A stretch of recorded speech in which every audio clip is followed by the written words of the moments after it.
Welcome to NuWu Sessions, where we invite guests from different corners of the Vegas cannabis industry. And we sit down to share a VIP table package in Nevada's very first cannabis consumption lounge, only here in the Vegas Tasting Room. Come check us out.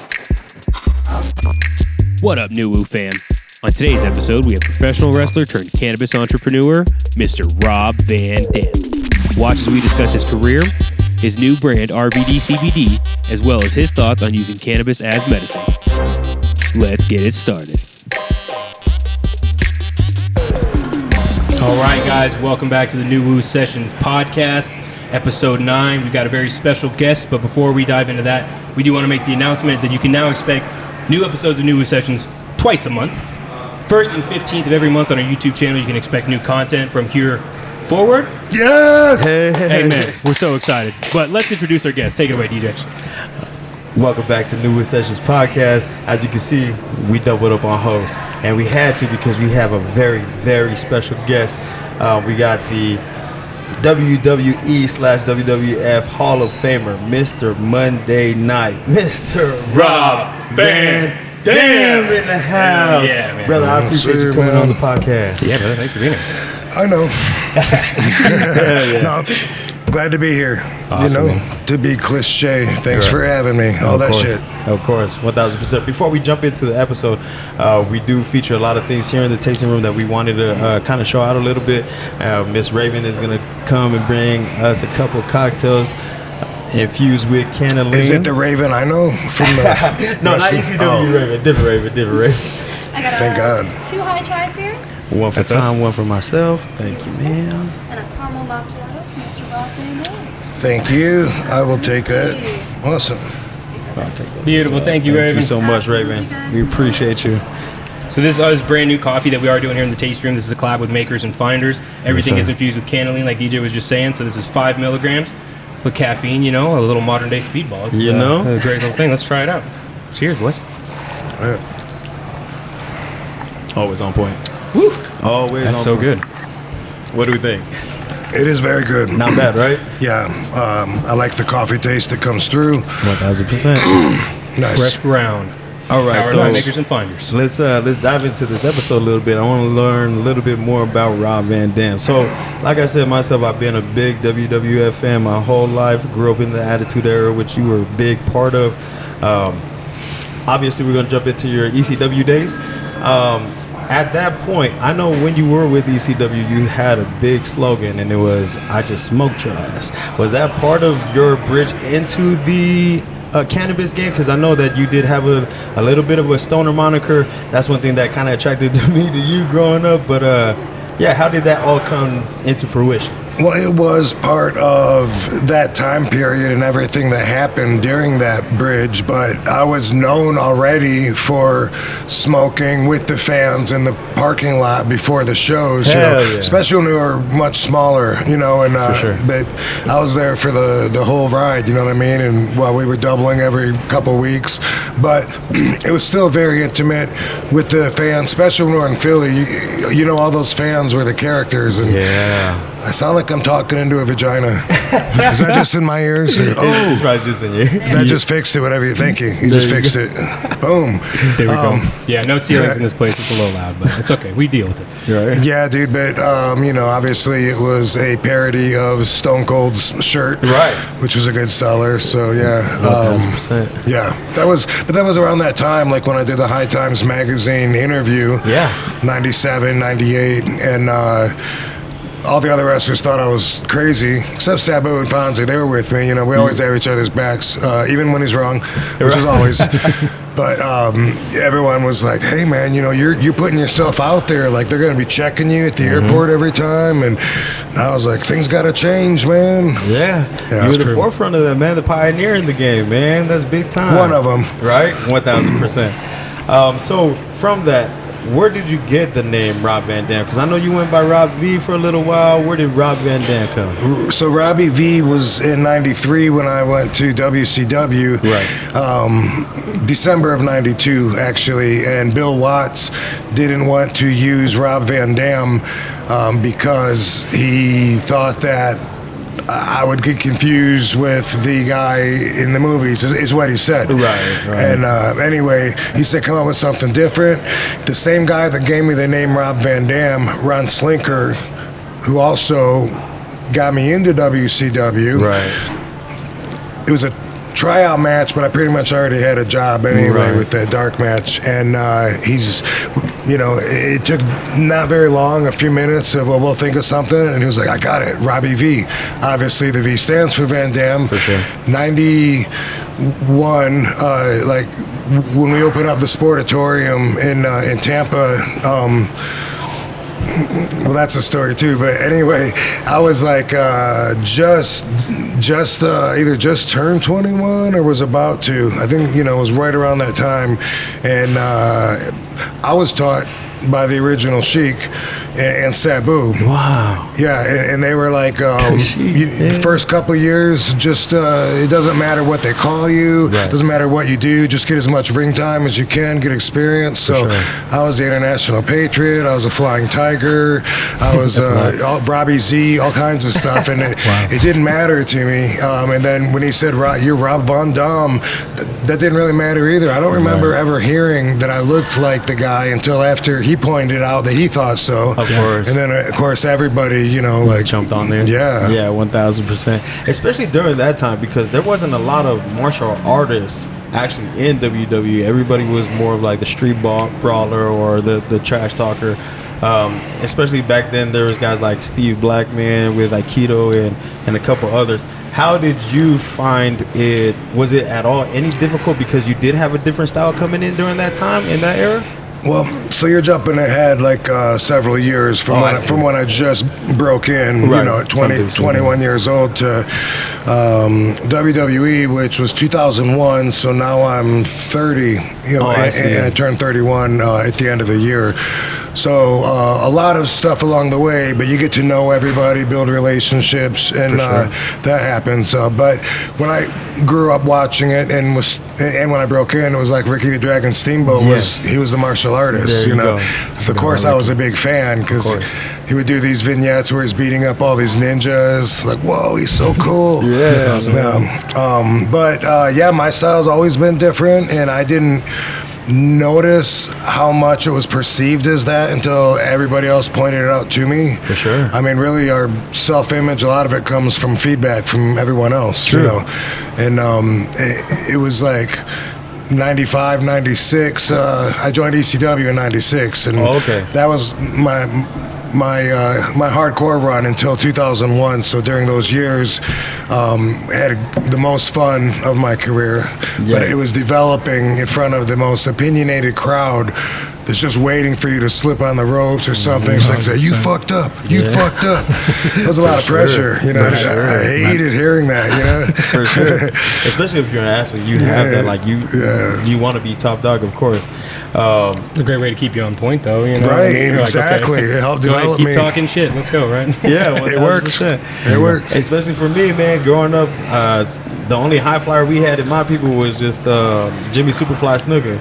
Every time I see you go on the top rope, man, I always imagine myself with long hair, looking like Tom over here in your ECW days. There you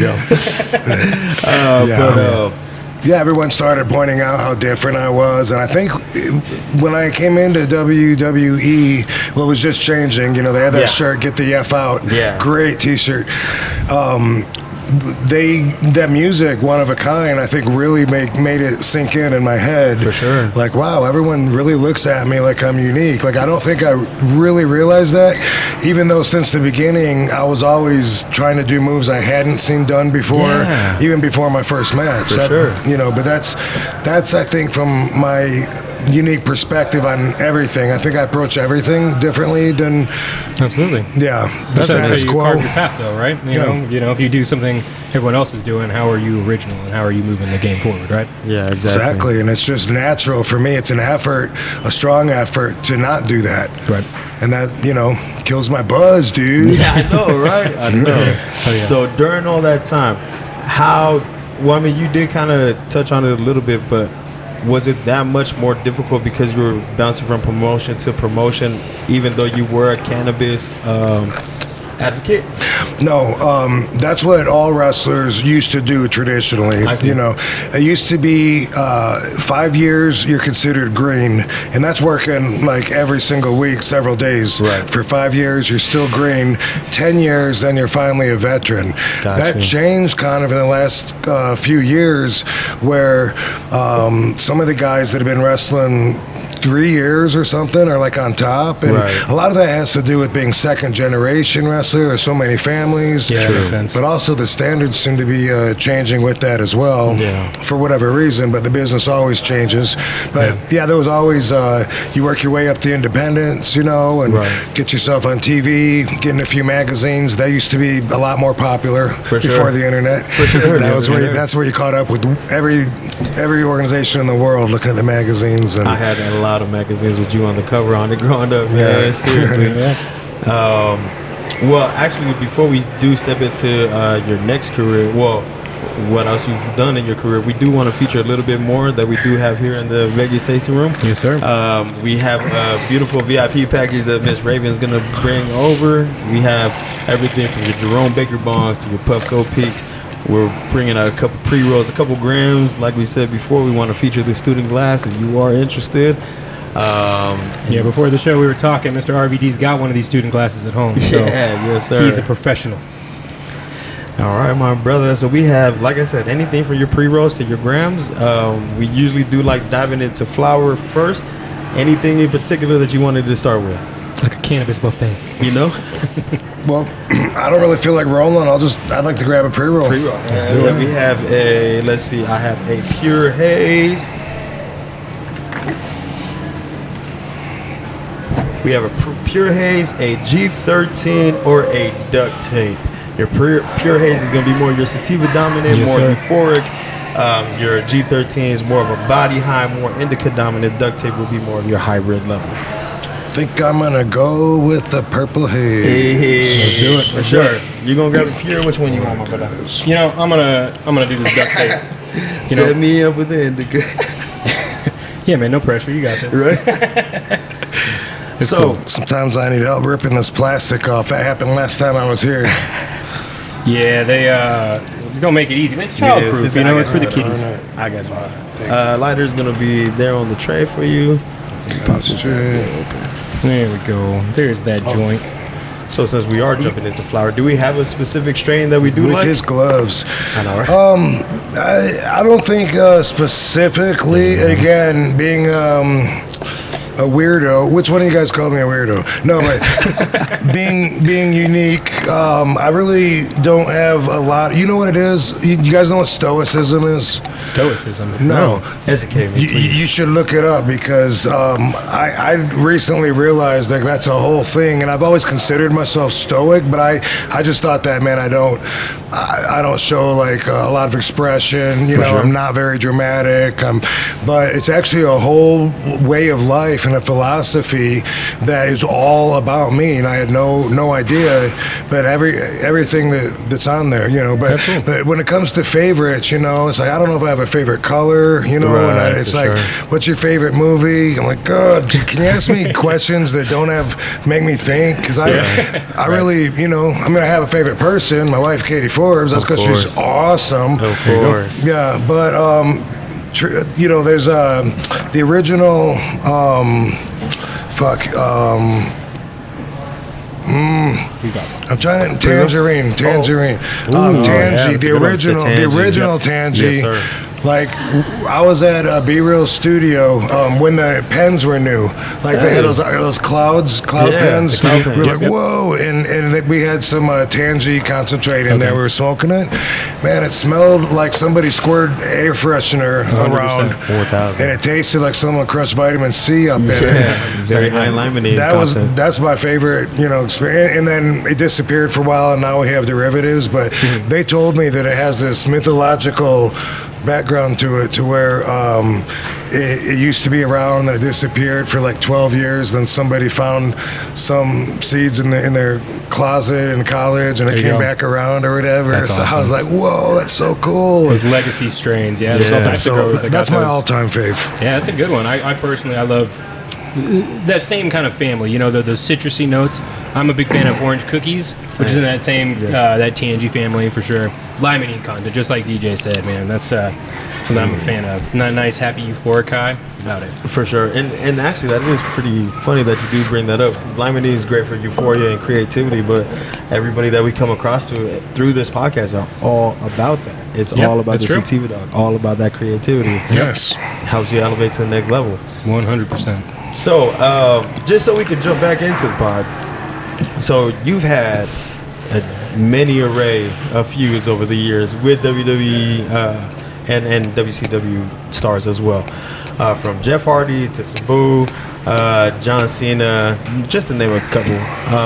You didn't watch ECW, huh? Not all the time, it shows because any fan that's a fan of ECW, like they're overly passionate about it. It's like they're like, yeah, RVD, and it's like because it was like a cultural kind of magnetism and appeal, and it was such a part of the culture moving forward with the Paul Heyman being in touch with the music that was popular and was about to be popular, and we were surfing that edge. It was really cool. But anyway, same thing with the ECW. You guys were very edgy at the time. You guys were busting up blood and doing real crazy things at the time. I was a youngin', so a lot of that I wasn't introduced to. I was more introduced to you in your WWE days with the invasion and that invasion, that whole era. That was such a big peak moment for me growing up. Me and my brothers, we try to emulate your frog splash everywhere.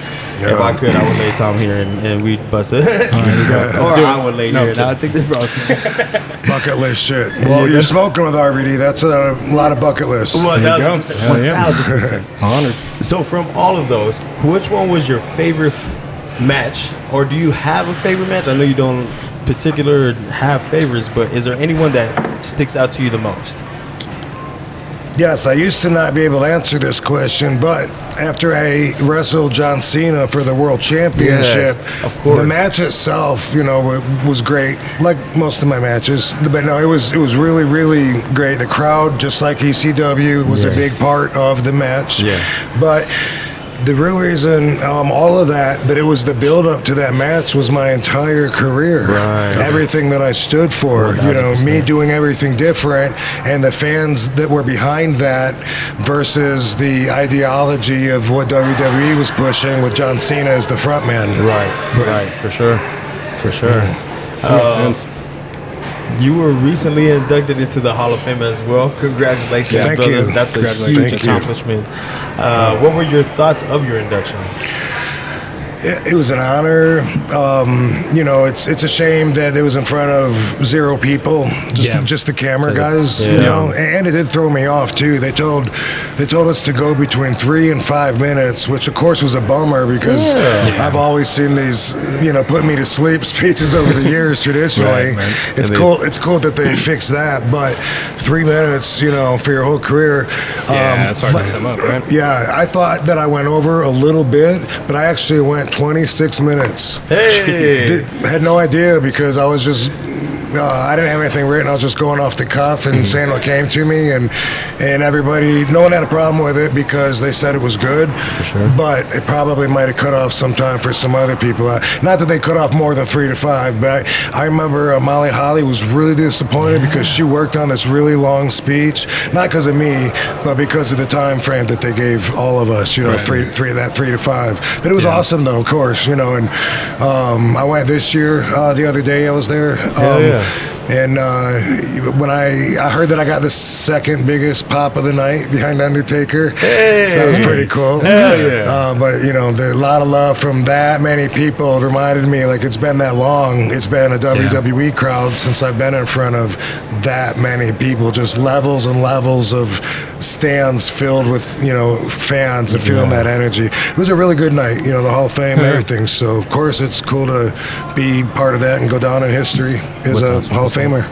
Culmination of a lot of work, I'm sure. That's incredible. That's years and years. And possibly vindicating because because I had dropped the heavyweight championship belt when I got busted for possession of marijuana, and then then we weren't really on the same path, and I ended up leaving, and then came back a couple times, but kind of. At first it was great, and then it wasn't so great, and then I haven't been back since. And to bring me back like that kind of is, that's a pretty good word, vindicating. Yeah, 1,000%. Yep. For the people watching at home who might not be familiar with your story, would you mind enlightening people about the drug bust you're referring to? Yeah. So who's talking about drugs? I'm talking about weed. Dude. Weed. Right. Yeah. I'm sorry. My bad. That's all me. Cannabis That's buzz, all me. man. Yeah, I used to be very, very uncareful because I never felt guilty about smoking. So I've actually gotten busted lots and lots and lots of times in hotels and cars renting, and getting pulled over. But this one made the media because I was the WWE World Champion at the time, ECW World Champion. Got pulled over. The car reeked like weed.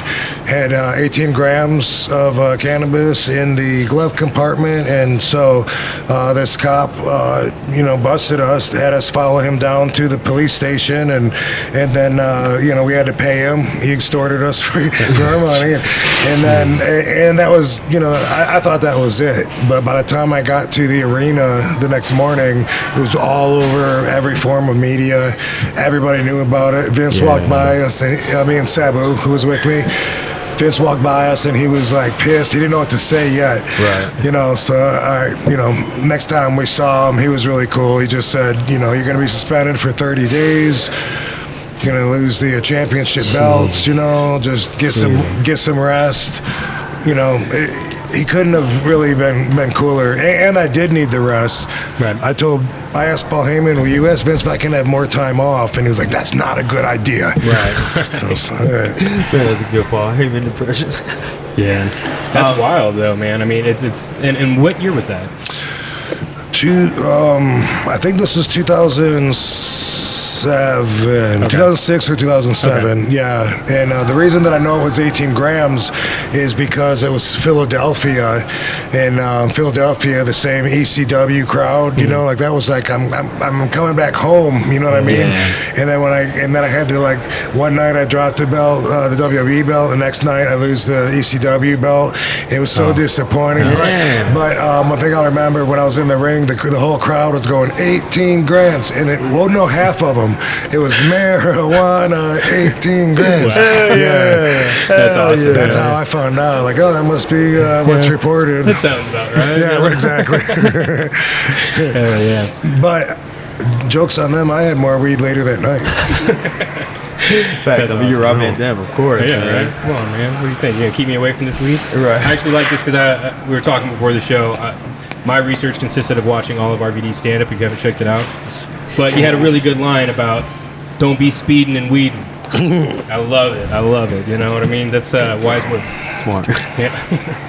So, since you've been in this game for so long, as far as heroes, do you have obviously you mentioned Ricky Steamboat, but do you have a wrestling hero, and do you have a cannabis hero? My cannabis hero, I will go with Jack Harrer. Nice. He was a mentor of mine. He taught me a lot, and seeing his passion was crazy because he had that big book, The Emperor Wears No Clothes, and he would give them to people just because he wanted to educate people. I'd see him hand so many out. That's awesome. And he didn't live long enough to see how it's being legalized everywhere. But anyway, You're the second I'll go person with to mention him. Yeah, Yeah, 1,000%.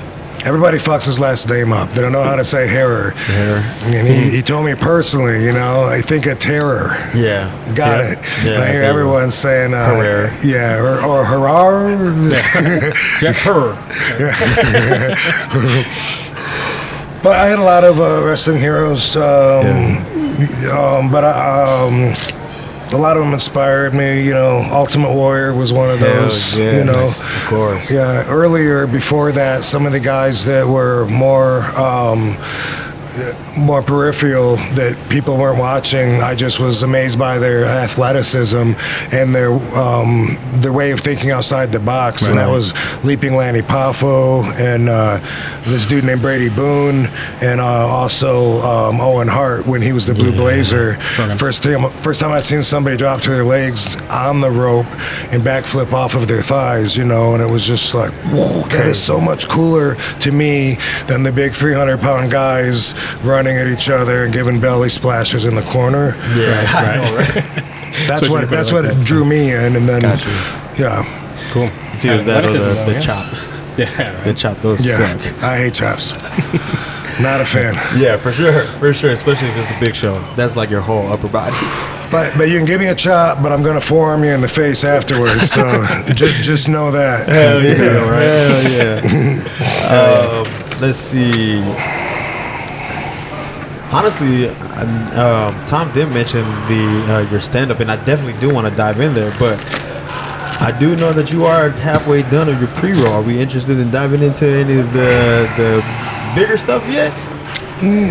I'm all right with this, unless you guys want to. Cool. No worries, no hurries, man. That's I do want to talk about stand-up though, because like I said, I was watching a bunch of stand-up, and you've been doing this for a while, like better part of like 10 years, right? Yeah, but I don't do it real often. So sometimes like 2 months will go in between me getting up there, and I have gone on the road a few times and done a feature show with Tom Garland. I don't know if you know that guy. Yeah. So he managed those, and that was fun, but it's not something that I'm looking to do. It's just something I like to do as an artist. It's a release of some kind of a art form passion, and it's fun. Absolutely. I enjoy it, but there's nothing. I'm not like I'm definitely not looking like pay dues or anything like that. Right. In fact, I don't want to insult the tradition of stand-up comedy by even saying that. But I am. People expect me to tell stories because that's what Jake the Snake does, and that's what Piper did, and who else? Who else is doing? Well, anyway, everybody does that, but that for me, that wasn't my passion. It was always about writing jokes, and people that know me know that I'm really silly, have a really dry sense of humor, and because I don't overreact with my face very much, I don't laugh at my own jokes because I've already heard them. You know what I mean? Absolutely. And, but people sometimes don't know how to take me and whatever. That's funny too. Yeah. I mean, I think what you were saying earlier about stoicism too, I think that kind of why it works. I was surprised to see your stand up and see that style, like we were saying, I just wasn't expecting it. I personally Isn't love it a lot like this though, except for I'm testing stuff out, right? Yeah, but I mean, I think it's great, and like I was saying earlier, with your background as a professional wrestler, working and like getting the crowd riled up. I can't imagine, like you can read a room, obviously, so it feels like it wouldn't be that, out of left field for you, right? And you're like, cool, I know how to. If this room's telling me I'm bombing right now, let's try something different, right?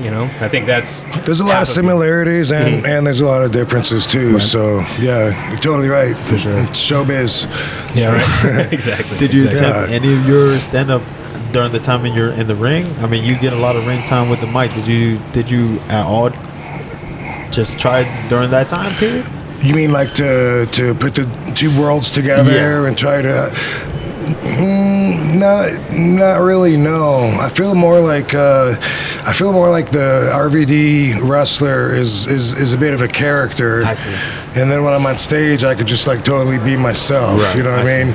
And it's like I have thoughts throughout the day, and I'll grab my phone and I'll just write something, and I'll think I'm going to develop that later. And sometimes I'll say it to Katie, and if she laughs, I'm like, oh really? Yeah. The other day, I said, going to the restroom was a wasteful experience.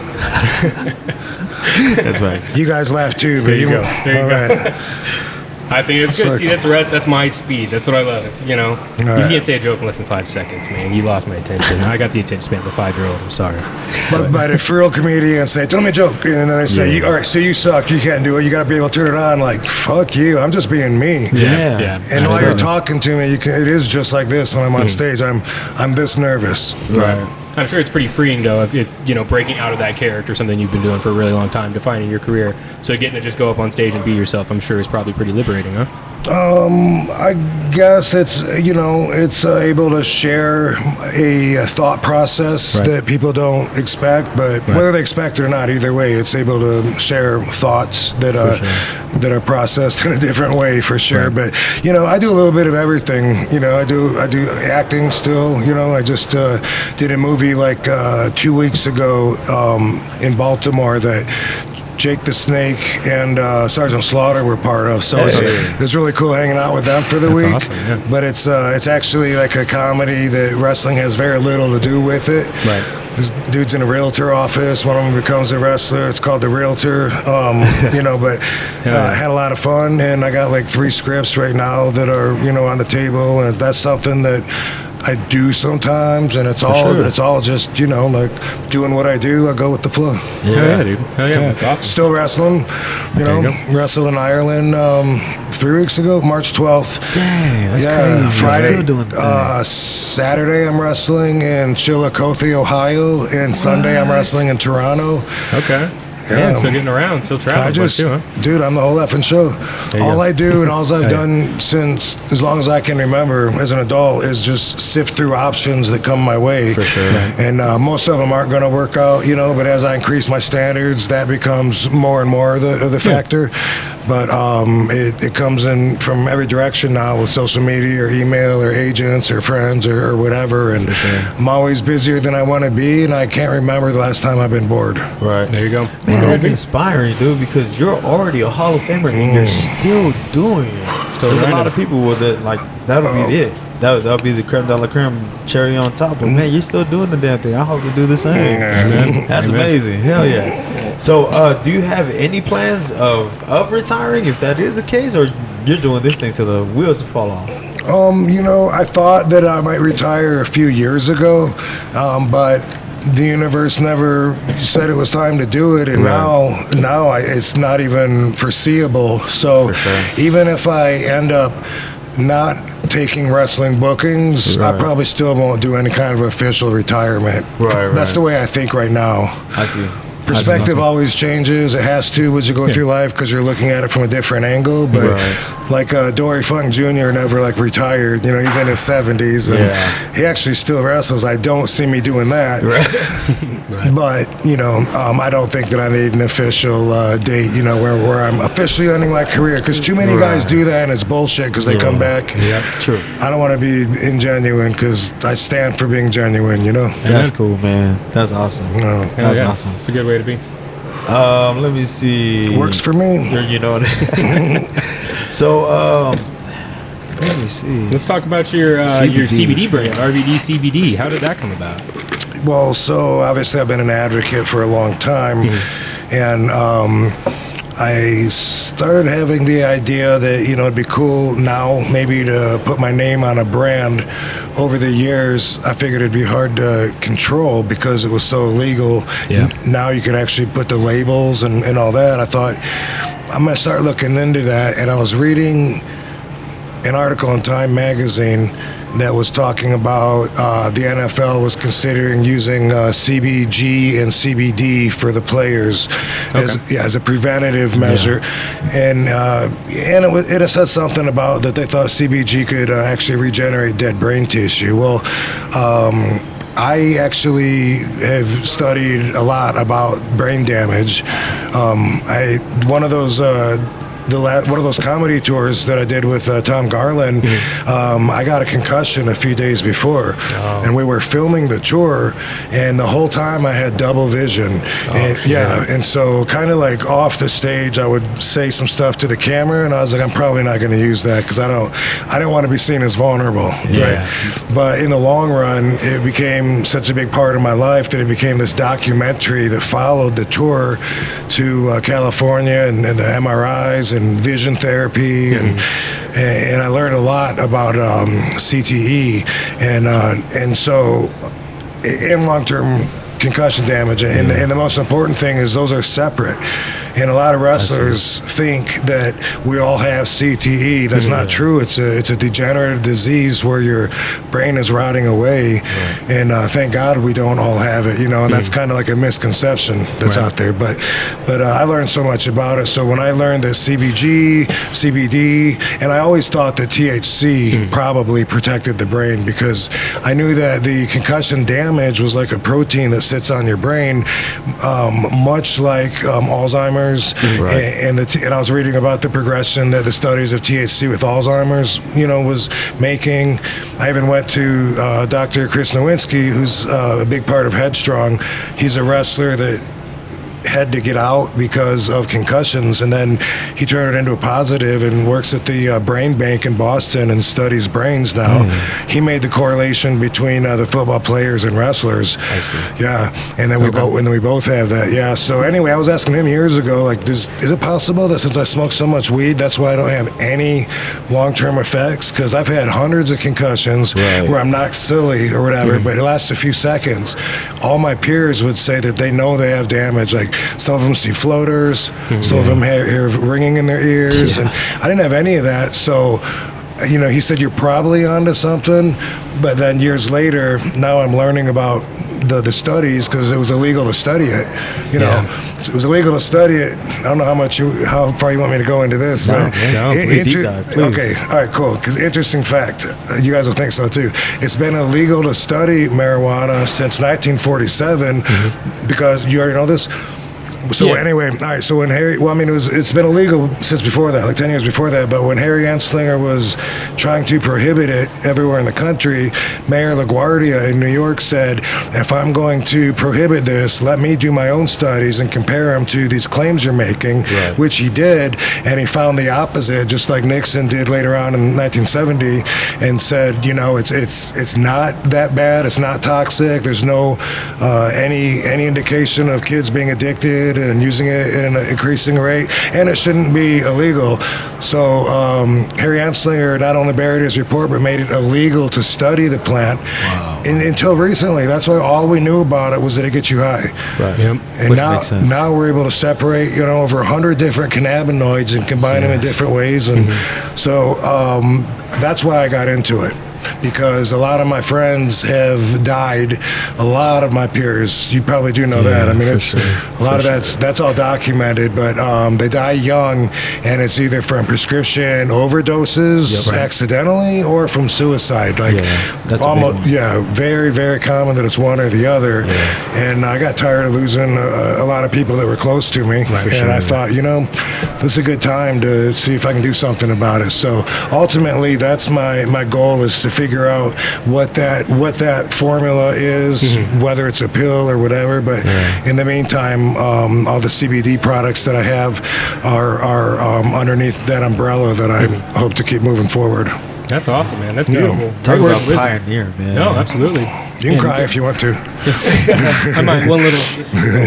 We do have some of your products here, some of the gummies and topicals, and they fly off the shelves, which in a dispensary for a CBD product, you know, you got a lot of competition. So I think that just stands to the testament of your product and the integrity you're trying to build into it. That's awesome. Yeah, all the feedback that I get is so heartwarming, and it hits, and it reminds me, if not that I forget, but this is why I do it, because CBD products do have a bad, at least questionable name out there. And studies show, I've seen some studies that show like up to 70% of labels don't have what they claim when they're out there at gas stations and everywhere. And that's really high, 70% with it. But anyway, I stand behind mine. Like I said, I stand for being genuine. And people tell me that even when they tried other products that didn't work, that mine do. So I expect that out of anyone that's going to get results from them, because I do believe my products are the best. And especially the pain cream, because I didn't just put my name on a product. I told them what I wanted, helped formulate it, and then, you know, tweaked it several times, sent it back till it was exactly how I wanted it. So when everyone tells me that how good it works, you know, that hits me in my passion. For That's sure, awesome, dude. for sure. I Yeah. definitely do love your gummies. Though those rings help me all the time here at work. People tell me a lot with anxiety and help sleeping. I had a girl tell me it helped her with her menstrual cycle. Oh, dang. You know, yeah, Awesome. you know, That's because awesome, dude. our own systems inside have this endocannabinoid system, Yep. and Yeah, so the external cannabinoids mimic what our body's always going to do anyway, and so the range of how it can help you is still like at this point a question, like limitless. It seems. Yeah. Yeah, 1,000%. That's awesome, dude. Bone density, even. Wow. Yeah. I didn't even think about that. Yeah, the first time I tried CBD, I had broke it was either my ankle or my foot, and somebody from Charlotte's Web, they sent me some of that, and that was the first time that I tried it. The really dark tincture, and I talked to them and I said I'd never heard about it helping with bone density, and they sent me an article and they tested it on mice, and they took a bunch of mice and they broke their little femurs, gave a bunch of them CBD, and a bunch of them they didn't, and they said that the ones that they gave it to, that it healed faster and was stronger than the original, and so I'll be damned. Yeah, That's awesome. Oh yeah, dude. There you go. That's passion. And you're clearly very well educated on the topic, so it's like I'm not just, like you said, slapping my name on a product. You know what I mean? I want something that's gonna. Mobsters. You want to talk mobsters? I'm just joking. Go ahead. I have areas of interest. There you go. Yeah, man. There you go. So, I mean, with the CBD line, we talked a little bit before the show about RVD THC. Well, you said you're in a couple states, not Nevada right now, but like, what's your plans for kind of Hopefully growing soon, Nevada. So my partners told me today that we do have a contract and that things are moving forward. There's just no news to talk about yet. But I've been working on that for a minute, and I have RVD THC in Oklahoma and also in California. That's awesome. Yeah, and I will, continue to grow and get other cannabinoids or products. We also have some Delta 8. I can't tell you where we have it. And we have CBG dabs, That's awesome. But I don't know. CBG jab. Yeah, that's cool. Yeah, I don't know exactly if I don't know where they are though. I should learn more about that. Right? Exactly. That's the hardest part, and we were talking a little bit again before the show about that. I mean, especially if you're diving into the THC world, if each market has their own rules and regulations, Right.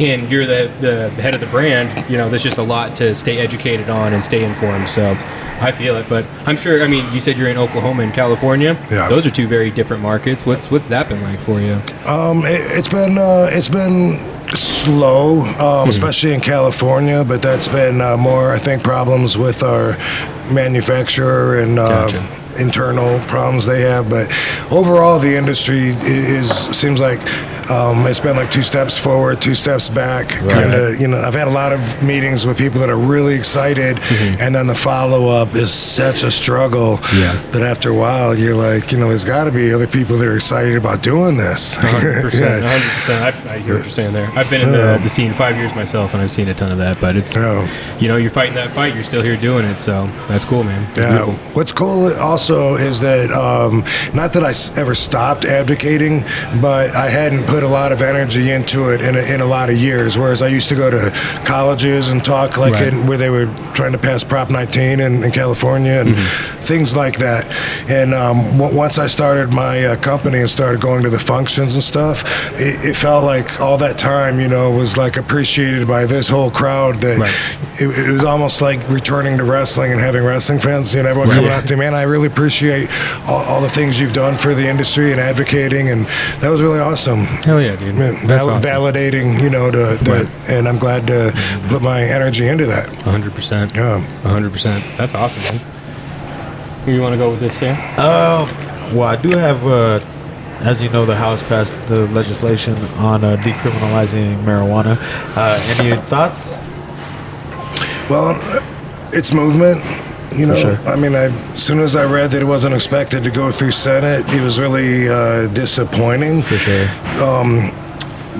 When I was a stronger advocate, I belonged to the Marijuana Policy Project, and Rob Campia was a friend of mine.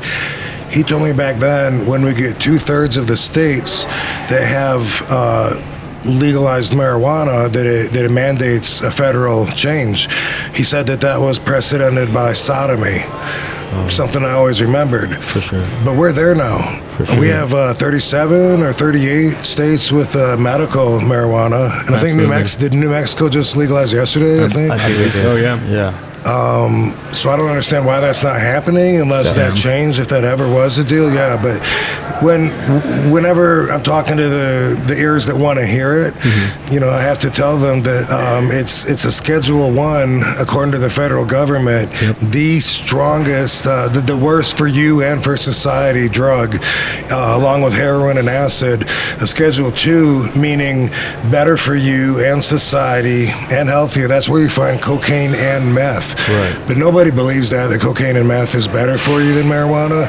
But people don't believe how important it is that it needs to be changed on the Controlled Substance Act that Nixon did back in '70. It was very similar to what Mayor LaGuardia did. He ran a test, didn't like the results, so he buried it, and it was supposed to temporarily be listed as a Schedule 1, but still today, hundreds of thousands of people are put away for possession.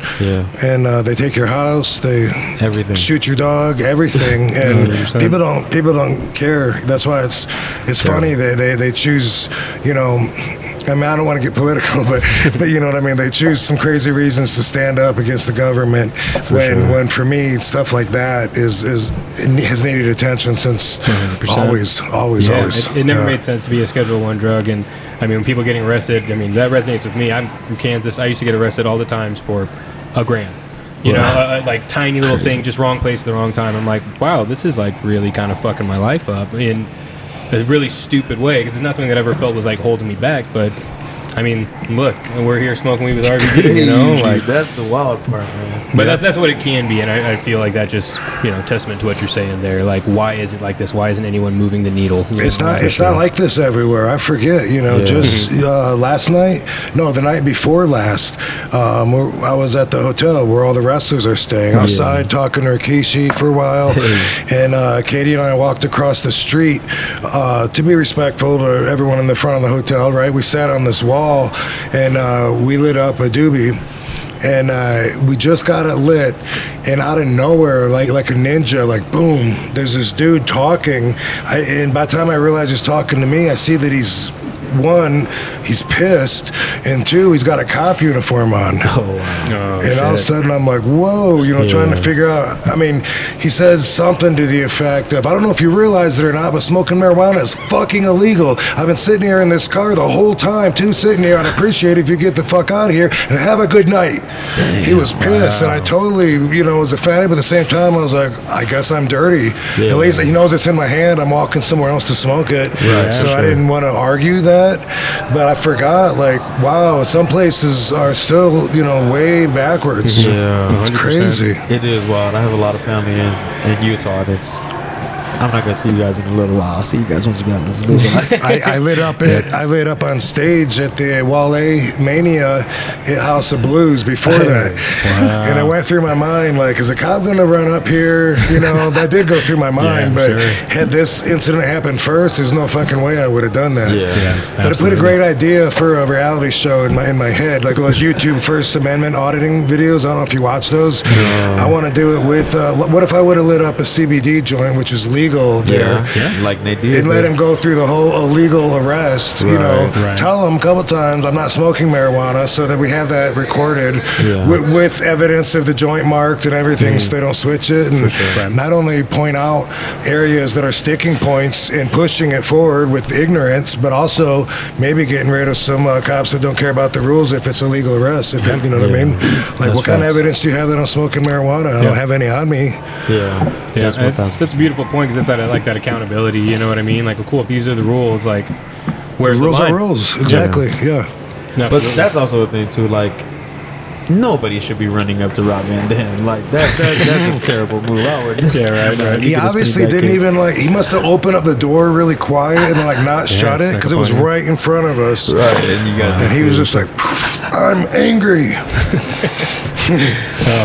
Well, hopefully that all changes from conversations like these, you know? Absolutely. Exactly. But I mean, outside of that, brother, man. we really don't have much. We'll wrap this up. We can do a dab, but before we do that, man, do you have any words of wisdom for the next generation of pro wrestlers out there? Yes, I do. Or stoners. Yes, Or I do. stoners either.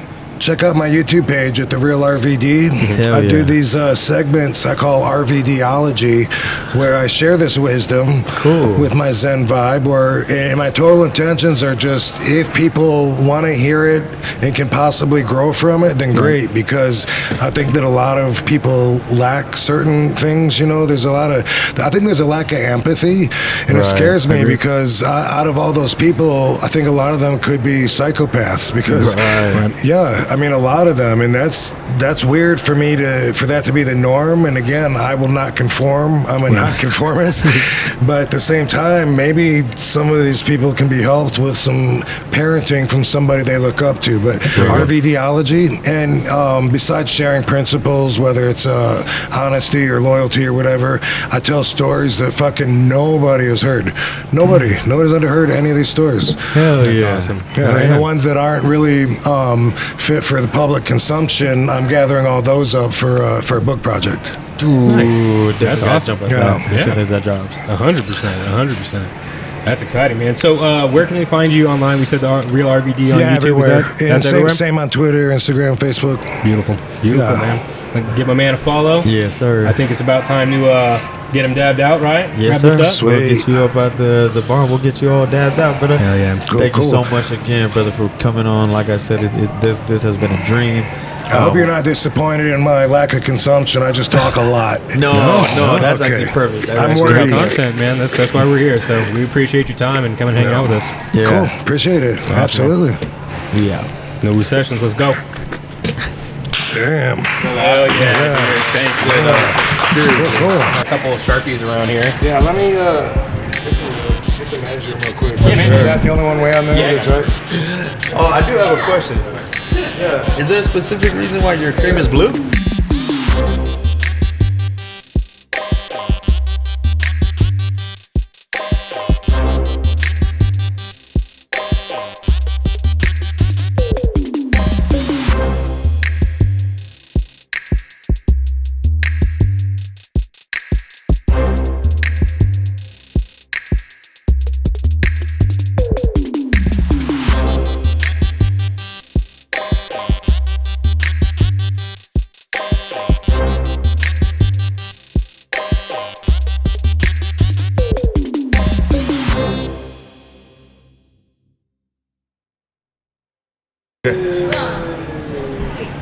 Start cleaning shit up. Man, that was amazing.